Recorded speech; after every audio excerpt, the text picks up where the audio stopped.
My name is Kuicaraq. And I'm Wilma Frank. And this is Kuicaraq News. This week we focus on what is going on with the river. And how to be safe. Top story for this week is the river freezing.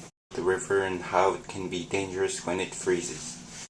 Each year the river freezes, allowing people to walk and ride snow machines on it. It takes about a week to start walking on the river, and after 2 weeks it will fully freeze. People are starting to walk across back and forth, and the ice doesn't fall and crack. Out my laundry room window I can see water still running across the river out toward the middle, so I'm afraid it's not safe yet. I already crossed it. Does that mean I'm scared? Yeah, I think it's safe enough, but not the whole ice is frozen. Only a certain path to cross is safe enough to walk. Last year it was cracking a lot, and this year it doesn't crack.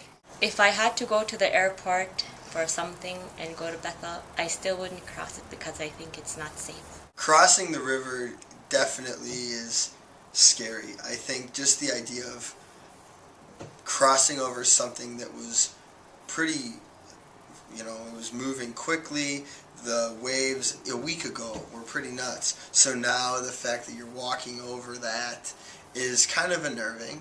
My biggest fear is kids that are leaving school and then they have that open water there. It's kind of frightening to me. Before I make that decision, I need to go sit by the river and watch if other people are walking across. If someone I trust is walking across, then I think it's safe. For example, if I see Matthew walking across the river, it's probably safe. If I see Mr. Picard walking across the river, not so sure. However, many people have made bad decisions during the old days by not waiting until it is completely frozen. Many people fell through the ice and drowned, with very few people surviving. During fall time, the river starts to freeze up and the winds get stronger in order for the river to stay frozen.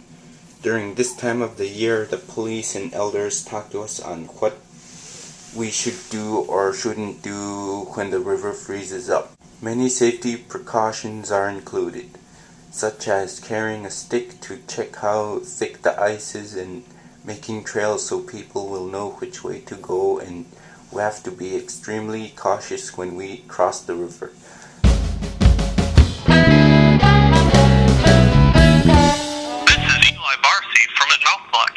The word of the week is trepidation. Trepidation is a feeling of fear about something that may happen. The word in the sentence is, I had a feeling of trepidation as Mr. Cole glared at me. The epic word of the week is Kuicaraq, which means people that are playing basketball.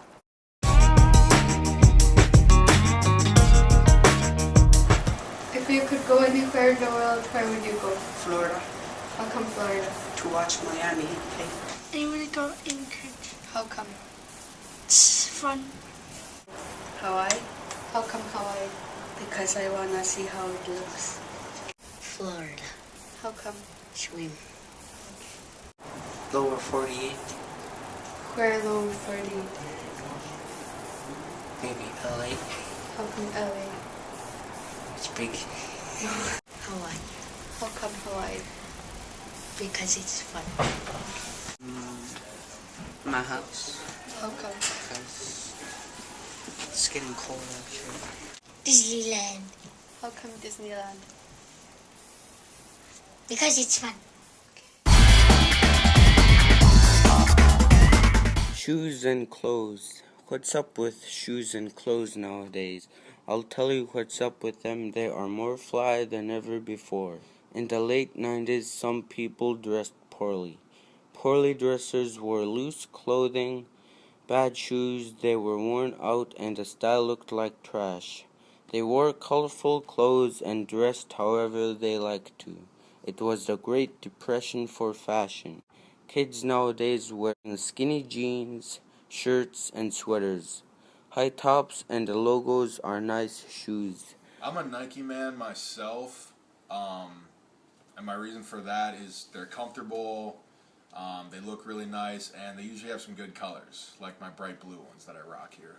Etnis, because my mom says I match her. I like boom bars. Being a baseball player, always warm, and they come in all kinds of nice colors, even the maroon and gold, like Nunapitchuk wool. My favorite brands of clothes are from CCS. They have skinny jeans in cool colors, nice shirts, fleeces, and etc. And some are at cheap prices. For shoes, I like to go to Adidas. They have awesome designs and have lots of color. Hi, this is Wilma Frank, and I'm going to talk about winter. Winter is almost here. Winter season is a good thing and a bad thing. Winter is a bad thing because the weather gets too cold and get bad blizzards. And when it gets too blizzardy, sometimes it'll make you can't see anything. It's a good thing because it makes people happy and excited. Kids are happy so they can go ice skating. Teens are happy because they can go snow machine riding. Even adults are happy too. It's going to be more easier to cross the river since the river will be frozen. Are you excited for winter? Yeah. How come? Because snow ride. Yeah. How come? Because tree line. Carving out. Yeah. How come? Because there's more stuff to do in winter time. Once it's winter, we can go riding all we want. Anytime, any place, anywhere. People are already starting to walk on the ice, and on some parts, people are still using boat and motor. Miss Josephine LFC with the upcoming events. This week, the wrestling teams are going to equip for the 4th meet. There is going to be a Halloween carnival on Friday and a haunted house on Friday here at the school. I think that's all for the upcoming events. If you could change anything in Nunap, what would you change? A restaurant. How come? Because it's small. School foods. How come school food? Because they're nasty. My house. How come? Because it's so small. Restaurant. How come? Because it's too small.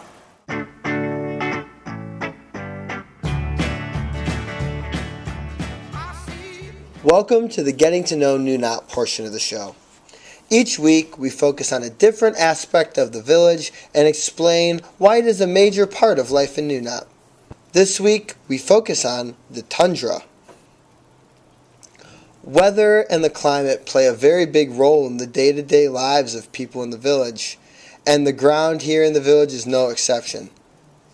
It is classified as tundra, which, by definition, is a vast, treeless Arctic region in which the subsoil is permanently frozen.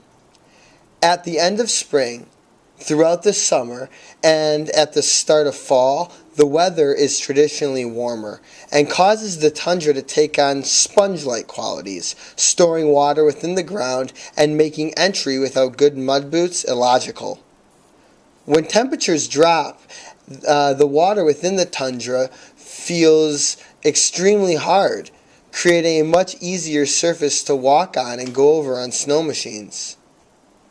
The tundra has greatly affected the makeup of the village, with the vast boardwalk system and elevated structure of the buildings.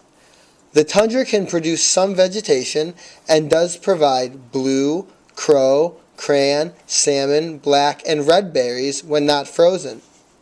The tundra is not given much thought by people because it is a way of life and has been adapted to fit the needs of the people, which is why the tundra has helped shape Nunap.